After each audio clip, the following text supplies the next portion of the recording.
Assalamu alaikum kids. Welcome to all kids of Herald City School of class senior.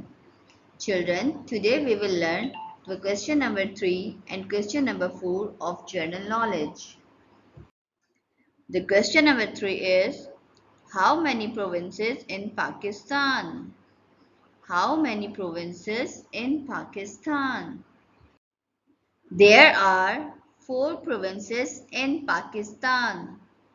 Number 1, Sindh, Balochistan, Punjab, and NWFP means North West Frontier Post. In other words, you can say that Khyber Pakhtunkhwa. Children, as you know that there are 4 provinces in Pakistan: Sindh, Balochistan, Punjab, and Khyber Pakhtunkhwa. Today's our question is, which is the biggest province of Pakistan? Which is the biggest province of Pakistan? Balochistan is the biggest province of Pakistan. Balochistan is the biggest province of Pakistan.